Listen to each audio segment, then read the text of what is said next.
the first episode of season 3 of Connected Conversations for Creatives. It's still a place where creatives can learn, grow, and connect, and I'm still your host, Jennifer Carr.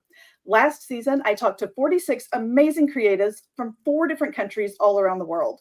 This season, I have even more amazing conversations lined up to guarantee you find the inspiration and knowledge, even the connections you need to be successful in your art. And we're starting the season off strong. Today, we are wading into a highly relevant and somewhat controversial topic: cancel culture and exploring the nuances of censorship in an era that prides itself on progressiveness. In today's episode, we're joined by a very special guest, Sean B.W. Parker. Sean is not just any artist, he's a multi-talented figure in the realm of creative and academic pursuits. Sean has carved out a niche for himself as a British writer, artist, musician, and academic specializing in cultural theory and justice reform. His contributions to the creative world are manifold. He has published multiple books that challenge and engage with contemporary cultural dynamics, and his music has not only won awards, but has also provided a platform for critical social commentary. Today, we'll hear his insights on how cancel culture affects the creative industries, because it does, discussing the delicate balance between progressive ideals, it's precarious, and the reality of censorship, it exists.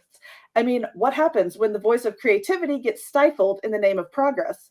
How do artists navigate these turbulent waters? If you want to find out, you're in the right place. And Sean, I am so excited you're here to join us for this conversation. Welcome to the show. Hi, Jennifer. Thank you very much for that intro. It's brilliant. Cheers.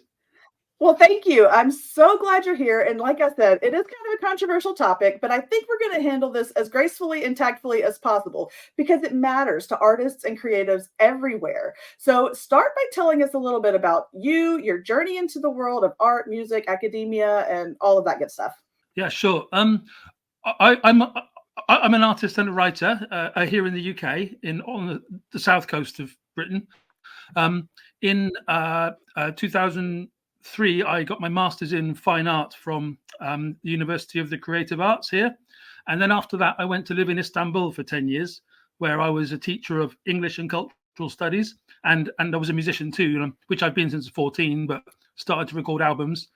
And 10 years later, 14, about 10 years ago, I came back and I have done lots of little things in indie writing, indie music. I've got an indie label, and I'm just about to publish my 9th book, basically, and which brings me here to you today.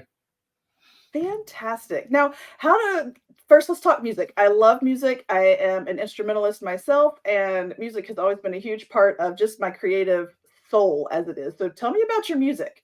Yeah, me too. It's the art to which all others aspire, isn't it? As to one clever person once said. I started in about 1989 when I was 14 in the back of our biology class at high school, at secondary school we call it, when I started to write songs with my pal Simon Sadler, and we started a grunge band, which it would have been called back then in 92 and 89, 92, that era, Nirvana, and we did the version of, say, the Nirvana or the Manic Street Preachers were big back then, with him and a couple of other pals at school, and we just made an incredible racket for about two or 3 years, and we got popular on the local sort of youth scene, and then so that was the first band, and then we didn't get picked up by any record label immediately by any stretch, and I went off and had a normal life. I got married, and then I went back to university, and I got divorced, and so all those life things happened in that time before going to Istanbul, and I actually became like a proper professional musician out there, and quite a figure on the alternative music scene, and did recorded and produced 3 albums there, which was great fun. And we had lots of shows and all the rest of it in that era of alt folk, I suppose, is what it was. But art rock is what I would call it. I'm very into, for the benefit of listeners, like Talking Heads, Everything.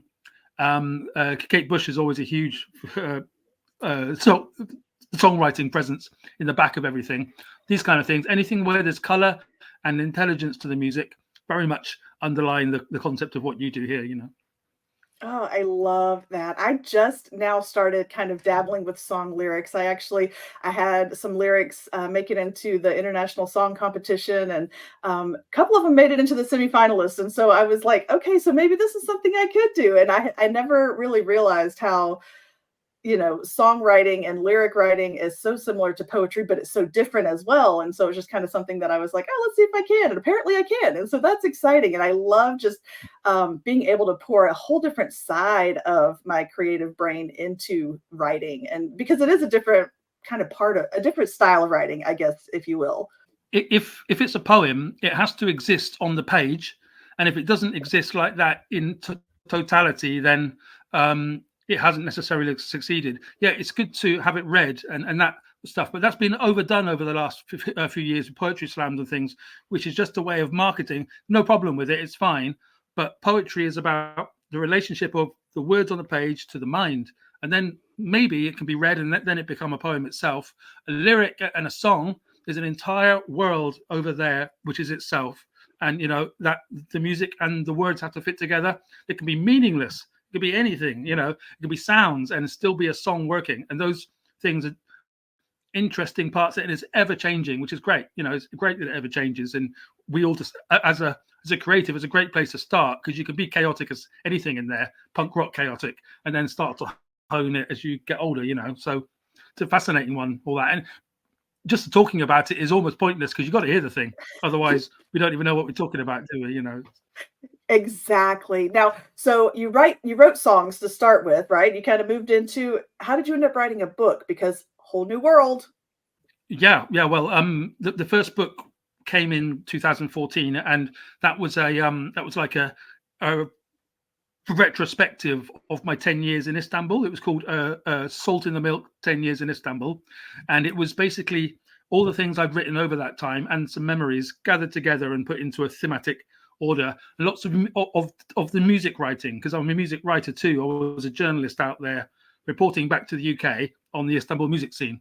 So as opposed to those things going into the internet ether, I gathered them up and sorted them out, and then that became quite a successful book in its field. It was it's an esoteric work of an English guy in Istanbul writing about Western music. So that's a pretty narrow market, but I'm fine with that. And so it was its own weird little thing, and quite a thick book. It was a bit of a doorstop. So, but the amount to which I enjoyed putting that together made me then do another book each year, pretty much until now, and that's because I just really, really enjoy the process. I edit them. I get another editor to have a look at them at the edit to make sure that we're not completely on the wrong, track. But these things are what they are. They have their own little identities, don't they?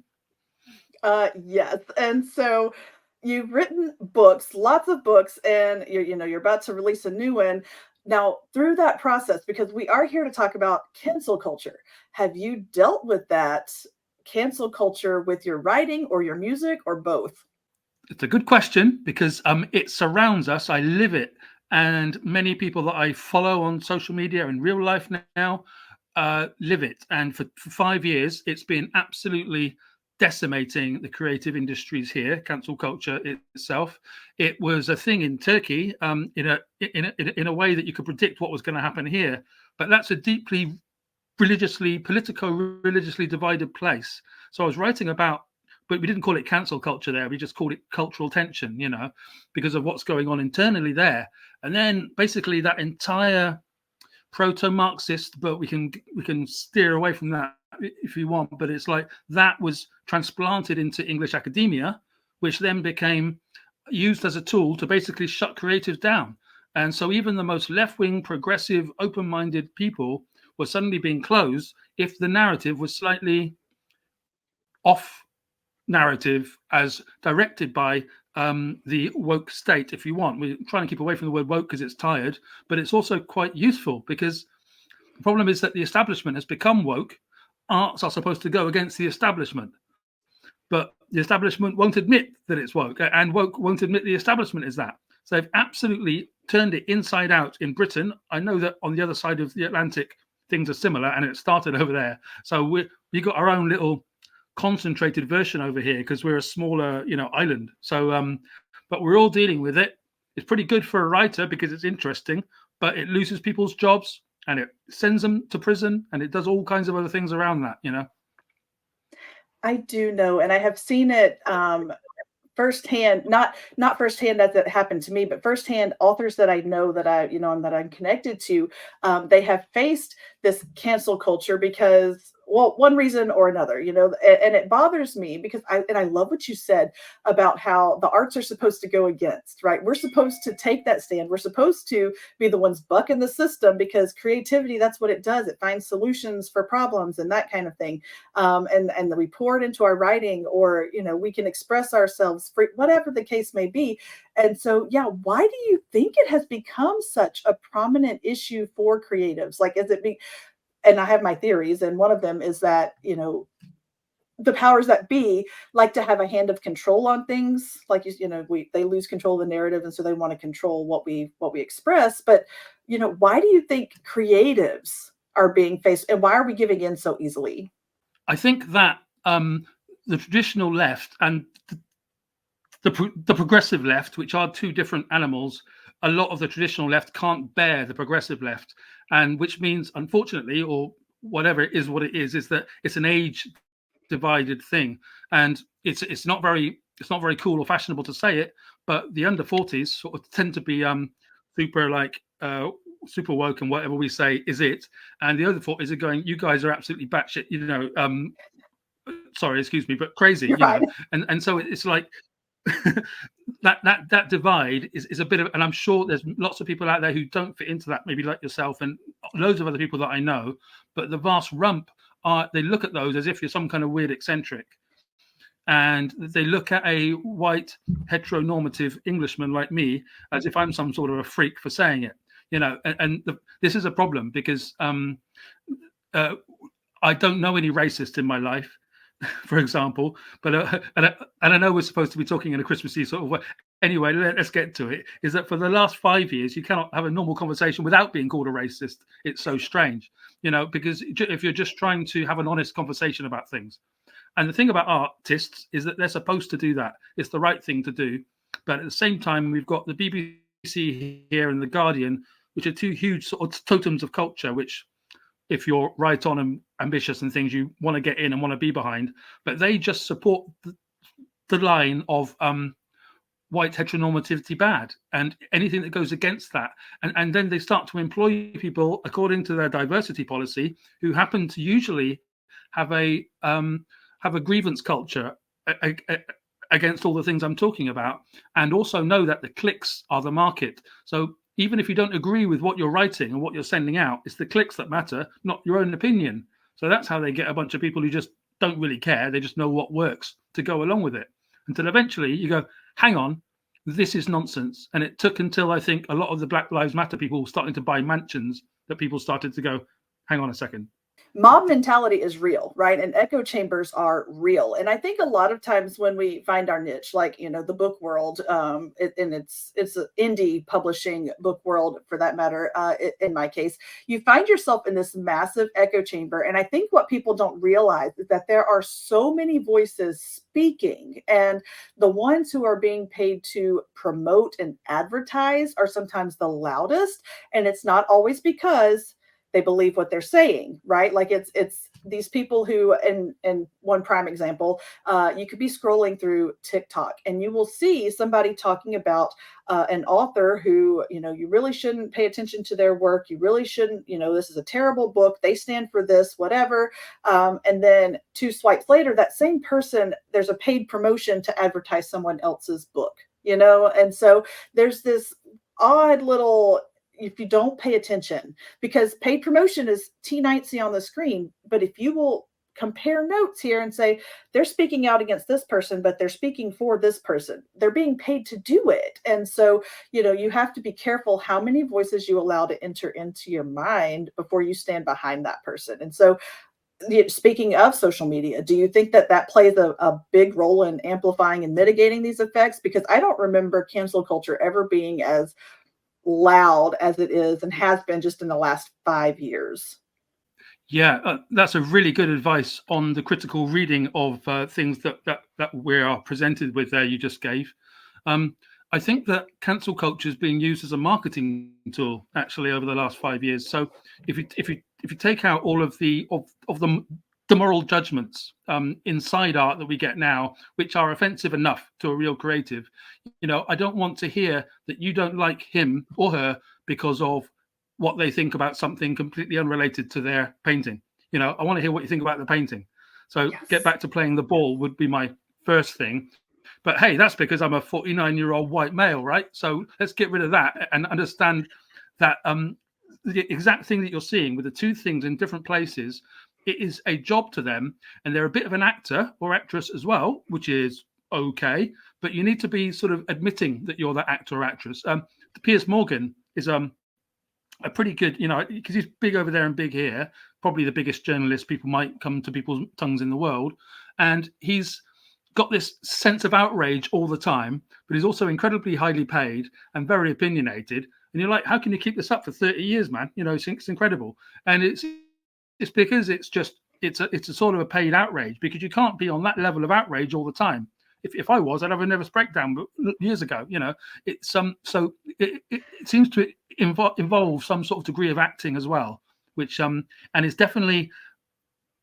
We saw just last year, Jennifer, this in Britain, a bunch of presenters basically started to call each other out for various sort of sexual infractions that were reported in the media. The Dan Wootton, Philip Schofield, Hugh Edwards, some newsreaders, people that wouldn't mean anything of North America. But basically it was their PR managers getting old grudges back against each other. It's my own theory, that because I have a little insight into what they do. And they were just having a dig at each other, trying to bring down the careers of the much loved main people. And they all went off, all cancelled from photo things or various things they got up into their private life, which should have nothing to do with their presenting, but point that out, and then you're some sort of facilitator of things, and you're like, oh God, get me out of here, Yes. There have been a number of authors who have been canceled because either they stood behind either Israel or not Israel, or they have, chosen the opposite, or whatever the case may be. And if you make the wrong choice and you vocalize that, right? Like if you say out loud that I am pro this or pro that, immediately, you're out, or you've pushed to the forefront. And I'm going, when does that affect the book that I wrote? Because my book has nothing to do with the history of or the politics of, like that. Why is my art being judged based on my personal and political or religious or anything like that? Like why is the art? So I have no problem. Like I'll read any book one time. I will read anybody's book one time, and I don't care what they stand for. Now if they're a great writer, I'll read the next one, and if they're not, I won't. And that had nothing to do with whether they were pro this or pro that. So, like how are we going to battle this? Because especially in the indie publishing world, like it's a very small community. It's growing, but it's a small community, but it's real easy to get ostracized from it. Well, there is a dark reality behind what you just said, and I'd be the same. I would read anything once, and if it's really controversial, read it again and again, because these things we need these days. But it's like with what you just said, it's actually the old phrase is there's only one thing worse than being talked about, and that's not being talked about. Oscar Wilde, I think, and that's behind the entire publicity machine, and even more relevant in the all-devouring machine of the internet, where all of our arts, I've got my thing behind me now. I did it for anybody watching, and with your stuff, we are engaged in a conversation about creativity. We're talking about music sometimes, something entirely else. That is an entire world of creativity. The internet facilitated it. Thank you, internet. But the only way to make these things actually stand out is to attach some grisly story to it. And if you don't, it's going to get sunk to the bottom of everything. Well, it won't necessarily, but you need to attach something real world grisly to it for it to have. If it doesn't bleed, it leads. I'm coming out with a bunch of cliches, but they're quite useful, aren't they?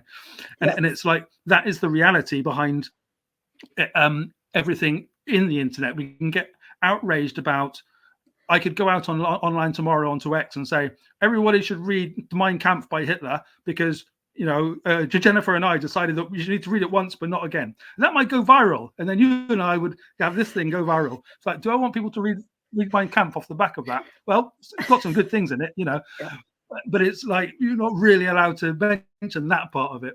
I'm starting to riff a bit because it's such an interesting conversation, but It is. it's almost like it's almost like the controversy itself is the art, and you either grasp that or you get afraid of it, or you worry about your future reputation. And I've decided not to worry about my future reputation. So Yeah. Well, okay. So do you choose, like as an artist, maybe not you specifically, but would you tell other artists, be true to your artistic vision with the potential to offend or alienate your audience, or or do you write to the mainstream? That's such a hard line for me because I will just say that my first two books are Christian fiction. Like, I write Christian fiction because that is my background. I am a Christian, those are my beliefs. And so that's spilled into my first book. My second series is a contemporary romance. It's not a spicy romance, if you will. It's closed door, that kind of thing, because I have these lines that I'm not willing to cross. But when I talk about my books being clean, I immediately get pushback from people who say, well, you think what we write is dirty because they have spicy scenes in it. Well, and I probably shouldn't confess this, but I read those things. I just don't write those things, And so if I were to write them, I would alienate my Christian audience. And if I were not to write them, I get people mad at me because I should put more spice into my books. And so where's the line? Are you true to your artistic vision, or do you compromise? What do you think? wow, how fascinating that was. I just always write. If any artist doesn't write and create what they are and how they feel, they are just a hack. So if you want to be a hack, that's absolutely fine. It's fine to be the hack that we were talking about earlier with their two different subtitles on their pages. Do that, but do be honest about it. Otherwise, it's not good for an artist. It's not good for a person. You should be open and honest about things that are going on, especially when you're not doing anything criminal. You're just doing things which are questionable in this culture war. But the only thing that's the conversation we're having is absolutely valuable because people are silenced without knowing why they're being silenced, and we're trying to hopefully give them permission to not be so concerned about that. If a person's going to write in the mainstream a Christian romance novel, why not? Absolutely beautiful. We don't see enough of that. Those things don't come my way as much as I'd like them to, but it's like that sort of thing is absolutely fine in its own language. If that became extremely fruity, that could be fine too, as long as the thing that's being talked about is genuine and it isn't put on too much.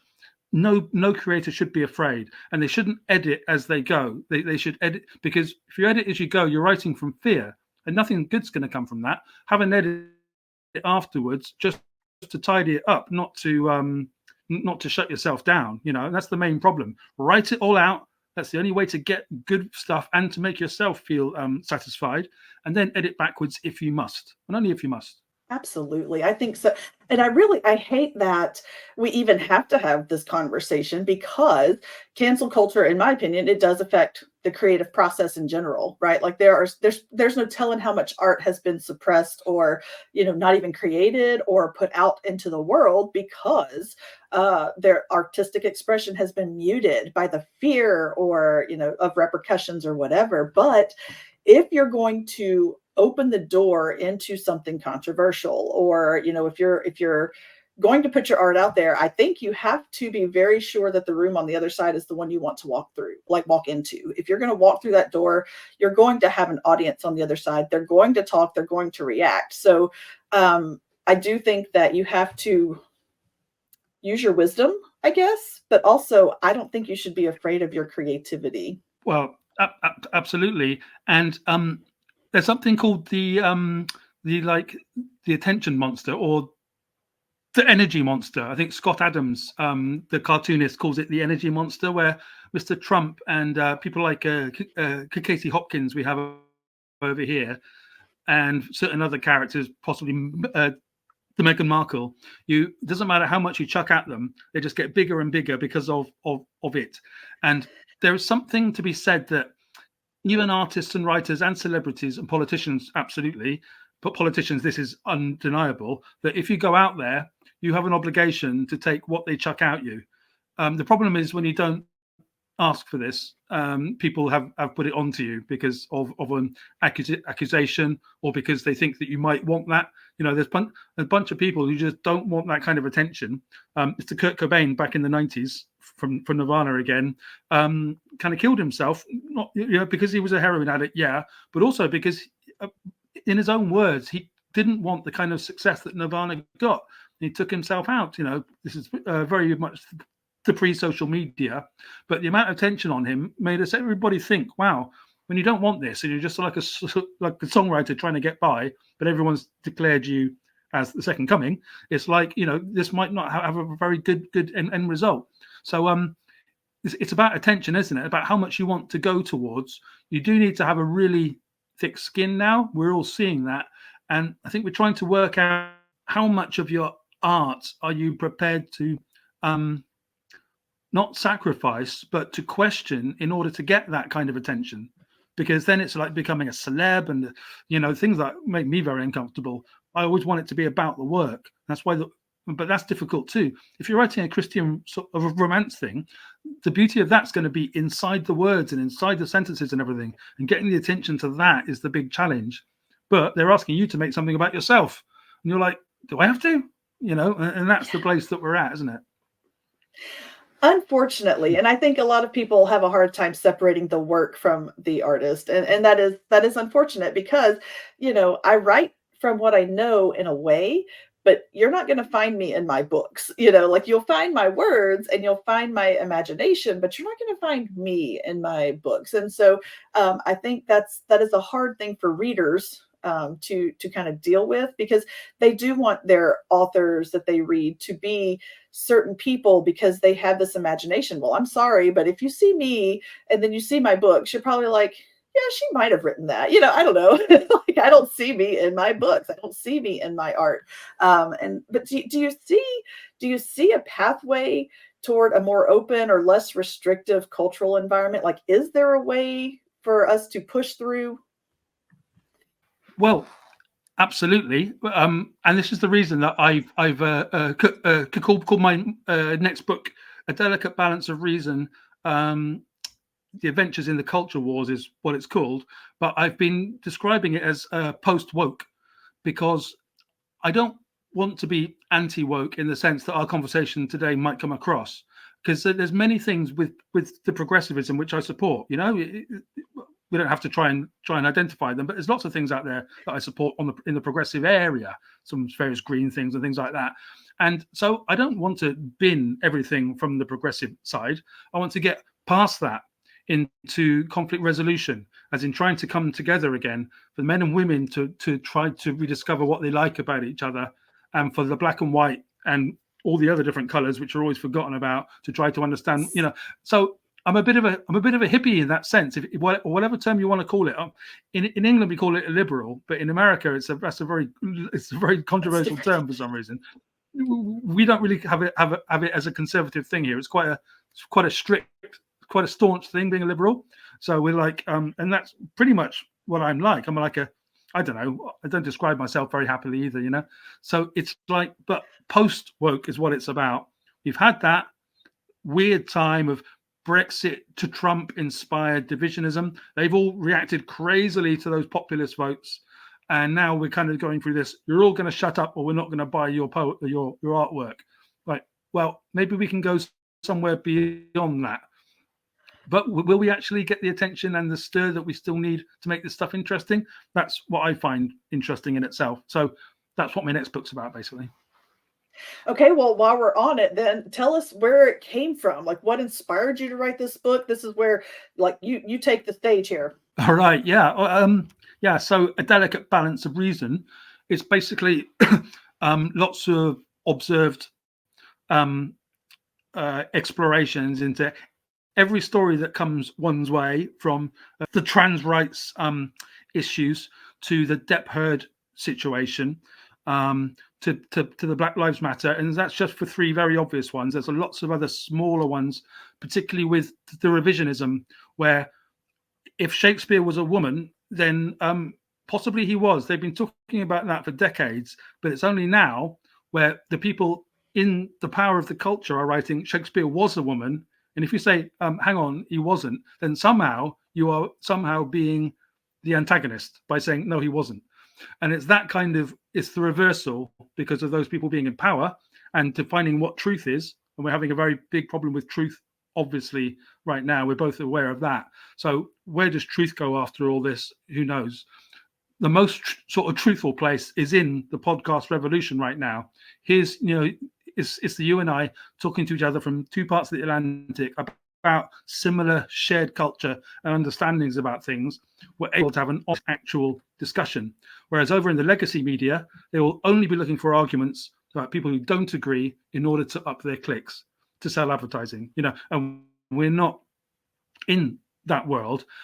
This book of mine, Delicate Balance, is all these observations done with wit, without much academia.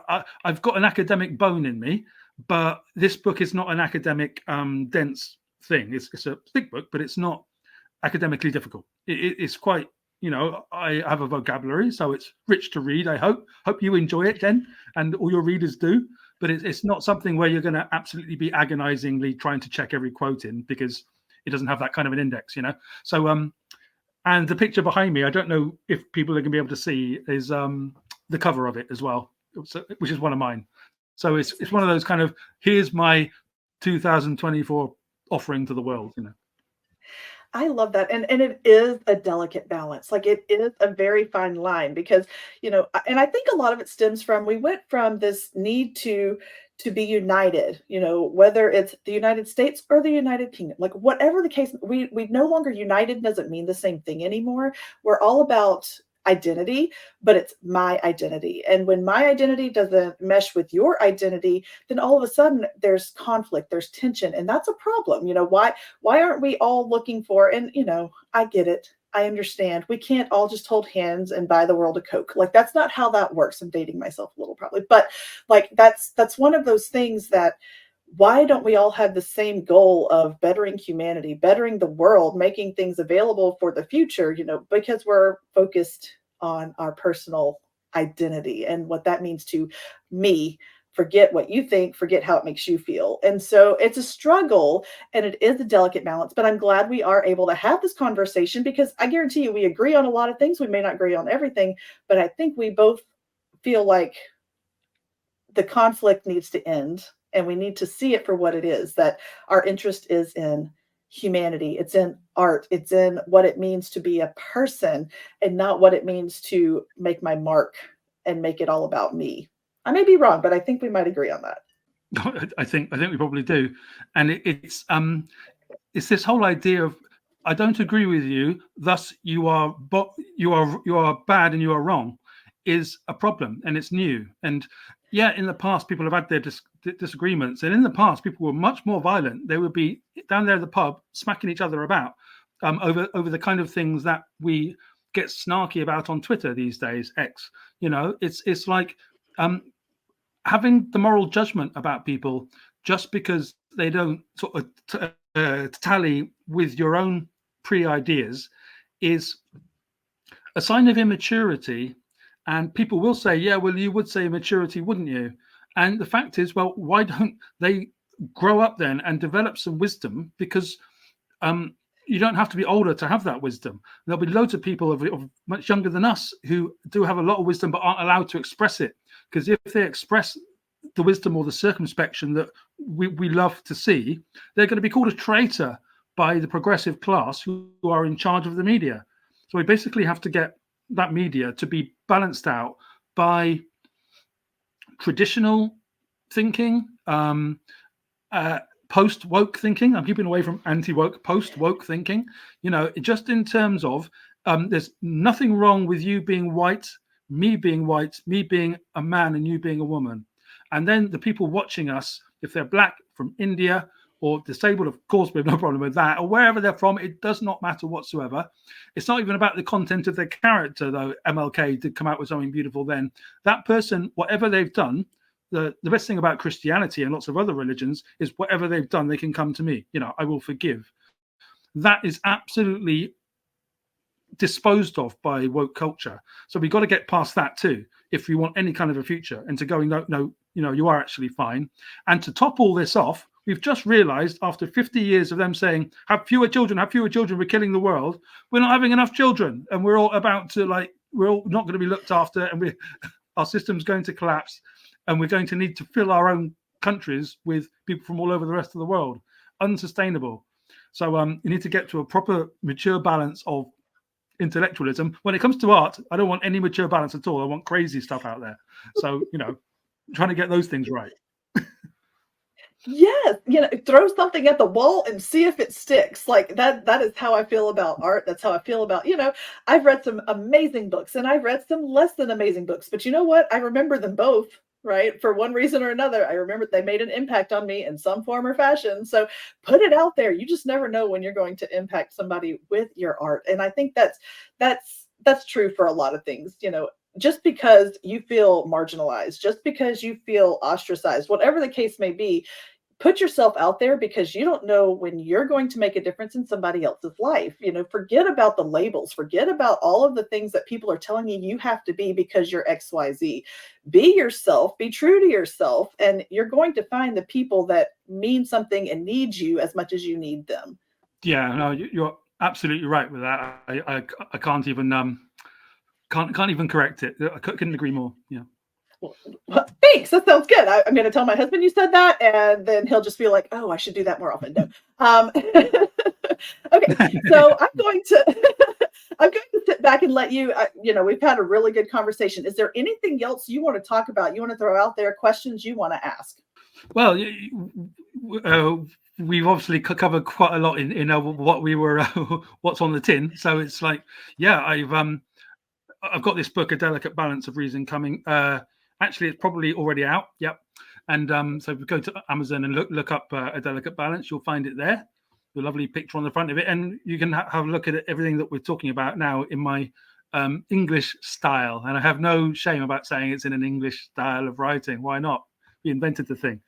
And 6 months ago, just to let them know too, I published Caucasian Nights, which is my 6th album in total. I've done some compilations as well, but this is my 6th since in 20 years, since 2006, and it's like it's a spoken word crossed with hip hop experimental thing. I'm very into spoken word recitals to poetry and that kind of thing, but it has an electro theme to it. So it's not folk rock like we were sort of alluding to earlier. It's got an electro edge, which hopefully your listeners will find interesting. It's called Caucasian Nights, and it's distributed by Root Note. And basically, if they go to Amazon and look up that name, and perhaps me, Sean B.W. Parker, they will find that album. Can have a good old listen if they don't want to read so much, or they can do both. They can read and listen to my stuff.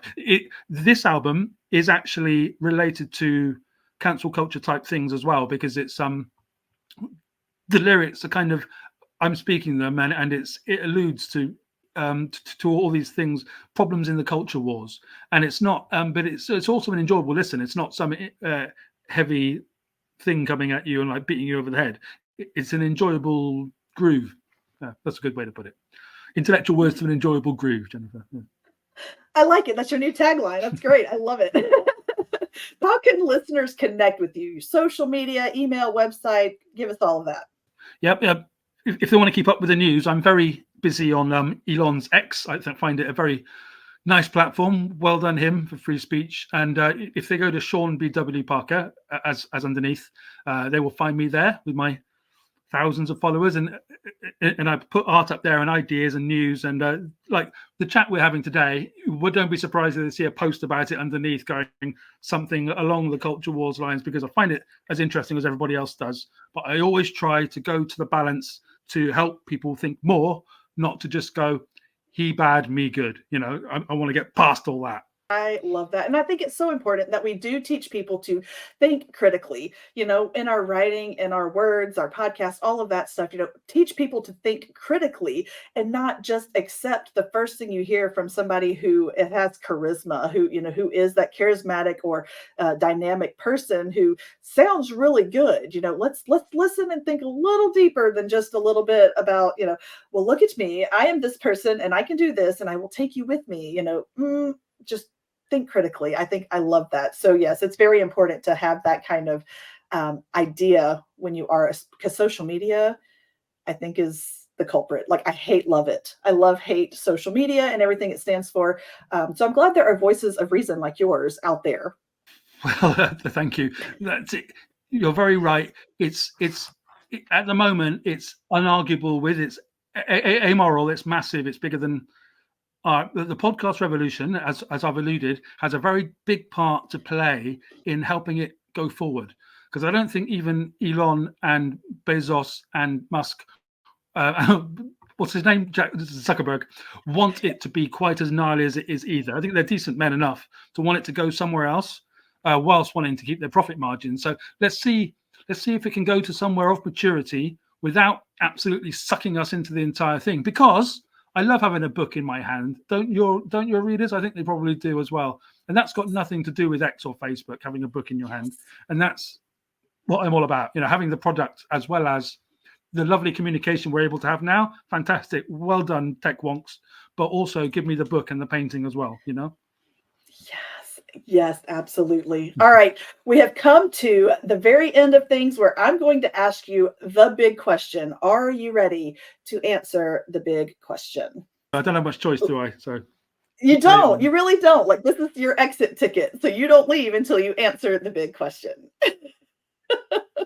What is one piece of advice or encouragement you want someone to walk away with if they hear nothing else from our conversation? Oh, nice.